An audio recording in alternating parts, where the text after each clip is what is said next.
परिमेय संख्या है। परिमेय संख्या क्या होता है, इसे पहचानना कैसे, अगर इसे पढ़ना तो क्या क्या पढ़ना पड़ेगा इसके लिए, तो चलिए पूरा डिटेल जानकारी देने वाला हूँ और बहुत इजी तरीका बताने वाला हूँ। तो चलिए वीडियो को देरी ना करते हुए वीडियो को स्टार्ट करते हैं। परिमेय संख्या है तो हम बात करते हैं परिमेय संख्या क्या होता है। तो वह संख्या जिसे p बाई क्यू के रूप में लिखा जा सके तथा q का मान 0 ना हो उसे परिमेय संख्या कहते हैं। चलिए मैं आपको इसे लिख के एक्सप्लेन करता हूँ। जैसे देखिए क्या मैंने कहा, वह संख्या, क्या, वह संख्या जिसे p बाई क्यू, आप इसी को फोकस करिएगा, p बाई क्यू के रूप में क्या हो, लिखा जा सके तथा q नॉट इक्वल टू 0, यानी q जो नीचे है q का मान 0 ना हो, q not equal to 0, q का मान 0 ना हो, उसे क्या कहते हैं, परिमेय संख्या कहते हैं, उसे परिमेय संख्या कहते हैं। आपको ध्यान देने योग्य जो बात है वो क्या है, p बाई क्यू। आप ध्यान से दीजिए, आपको परिमेय संख्या पहचानना है तो q का मान 0 ना हो। जैसे अगर हमने 5/0 लिख दिया तो ये परिमेय संख्या नहीं है, क्योंकि ये हमारे रूल का पालन नहीं कर रही है। परिमेय संख्या क्या होता है, p बाई क्यू के रूप में लिखा जा सके, लेकिन ये जो q है q का मान 0 ना हो। p का मान 0 हो सकता है लेकिन q का मान 0 नहीं होना चाहिए, तभी वो परिमेय संख्या होगा। जैसे 5/0 हम लिखे तो ये परिमेय संख्या नहीं है, लेकिन अगर हम लिख देते 1/2 तो ये परिमेय संख्या है। मान लिया हमने लिख दिया 5/3, ये भी परिमेय संख्या है। मान लिया हमने लिख दिया 6/8, ये भी परिमेय संख्या है। 5 बटे हमने लिख दिया 10, ये भी परिमेय संख्या है। लेकिन आप लोग के दिमाग में बात और आ रहा होगा कि हमने पढ़ा है भिन्न भी ऐसे होता है, बटे में जो लिखा उसे हम भिन्न कहते हैं, और मैं आपको बता रहा हूँ कि ये परिमेय संख्या। तो चलिए मैं आपको इसका अंतर भी बताता हूँ। अगर आपको ध्यान से आप बात और ध्यान दीजिएगा, ये देखिए 5/10 मैंने यहाँ जो लिखा था, अगर ये आपको प्लस में दिखाई दे, देखिए बटे का कोई भी अंक खुद अगर धन में दिखाई दे तो वो सब भिन्न होते हैं, और अगर आपको जैसे -2/3 दिखाई दे तो ये परिमेय संख्या। अब एक छोटा सा अंतर आप और समझ लीजिए, सभी भिन्न परिमेय संख्या होते हैं लेकिन सभी परिमेय संख्याएं भिन्न नहीं होते हैं। ठीक, क्या याद आपको क्या रखना है, सभी भिन्न परिमेय संख्या होते हैं लेकिन सभी परिमेय संख्या भिन्न नहीं होते। देखिए परिमेय संख्या में हम माइनस प्लस दोनों ले सकते, जैसे ये 5 बटे अगर हम 10 कहें तो सिर्फ ये भिन्न है और ये परिमेय संख्या भी है। ठीक, ये भिन्न है और परिमेय संख्या भी है। लेकिन अगर हम कहें -2/3 तो ये परिमेय संख्या तो है लेकिन भिन्न नहीं है। क्यों?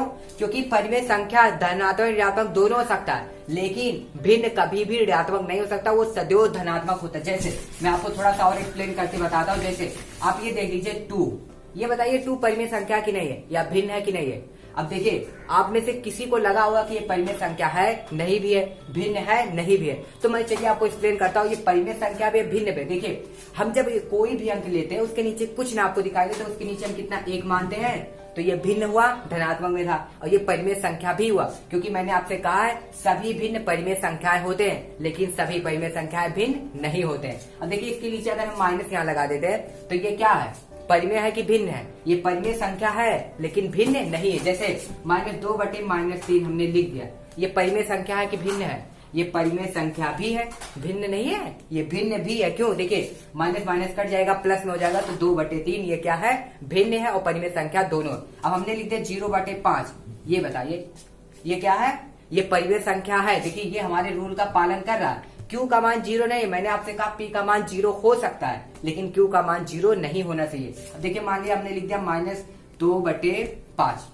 ये परिमेय संख्या है लेकिन भिन्न नहीं है। मुझे लगता है अब आपको समझ में आ गया होगा। तो परिमेय संख्या हमने जाना। अब परिमेय संख्या के बाद हम थोड़ी सी चर्चा करेंगे संख्याओं के बारे में। तो चलिए हम शुरू करते हैं, संख्या कहाँ से शुरुआत होती है। तो हमारी संख्या, पहली जो हमारी संख्या शुरुआत होती है वो होती है हमारी क्या, प्राकृतिक संख्याएं। और आप एक बात और ध्यान दीजिए, हम जो भी स्टार्ट करते हैं सब प्राकृतिक से स्टार्ट करते हैं, क्योंकि जो प्रकृति हमें पहले प्रदान करती है। जैसे प्राकृतिक संख्या क्या होती, गिनती की संख्या को हम प्राकृतिक संख्या कहते हैं। गिनती हम कहाँ से स्टार्ट करते हैं, 1 2 3 4 करते करते मन तक जाते हैं। कभी हम 0 से तो स्टार्ट करते नहीं है कि 0 1 2 3। क्या, गिनती की संख्या को हम क्या कहते हैं, प्राकृतिक संख्या। तो मैं आपको लिख के एक्सप्लेन करता हूँ। गिनती, ये हो गया गिनती, गिनती की संख्या को, गिनती की संख्या को प्राकृतिक संख्या कहते हैं, यानी कि नेचुरल नंबर। अब इसको लिखना कैसे, जैसे देखिए एग्जाम्पल के रूप में मैं आपको दिखा देता हूं। 1 2 3 4 5 6 7 8 9 डॉट डॉट डॉट आपको कहां तक, अनंत तक। ये बात हो गई प्राकृतिक संख्या की। अब उसके बाद आती है पूर्ण संख्या। क्या आती है? पूर्ण संख्या, या इसी को हम कहते हैं पूर्ण संख्याएं।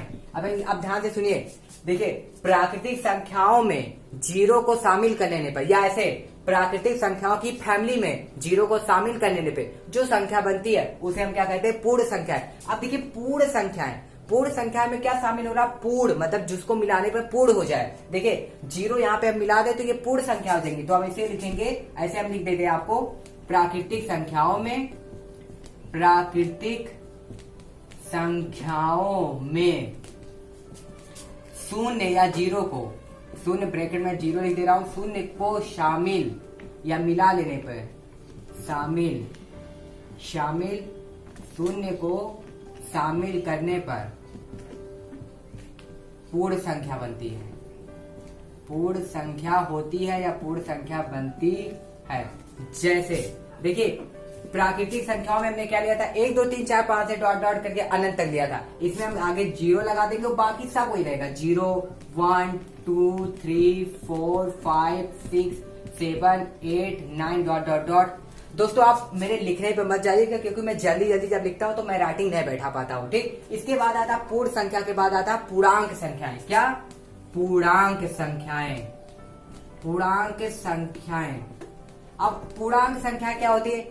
जिसमें धनात्मक, ऋणात्मक और शून्य तीनों शामिल हो उसे हम क्या कहते हैं? पूर्णांक संख्याएं। तो मैं आपको इसको लिख के नहीं सीधे एग्जाम्पल में दिखाऊंगा। आपको फिर से मैं इसका स्टेटमेंट बोल दे रहा हूं। क्या है इसकी परिभाषा?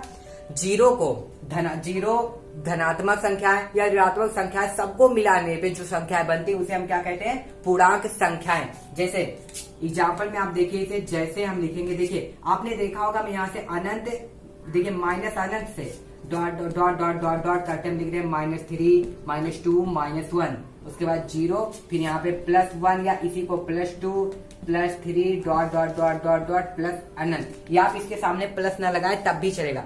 आप इसे ध्यान दीजिए तो आपको ये कुछ देख कर याद आ रहा होगा। आपने अगर पढ़ा होगा 6th 7th या 8th क्लास में, अगर आपने कहीं भी इसे देखा होगा तो आपने ये चीज देखा होगा, संख्या रेखा पे प्रदर्शित करना आपने क्वेश्चन पढ़ा होगा। जैसे ऐसे होता था, संख्या रेखा पे प्रदर्शित करना, तो यहाँ बीच में 0 होता था, इधर हम लिखते थे 1, प्लस में लिखते थे 1, यहाँ पे कामा लगाते 2, इसके बाद 3 4 5, ऐसे हम लिखते जाते थे। और इधर -1, इधर -2, इधर -3 -4 -5, ऐसे करते जाते थे।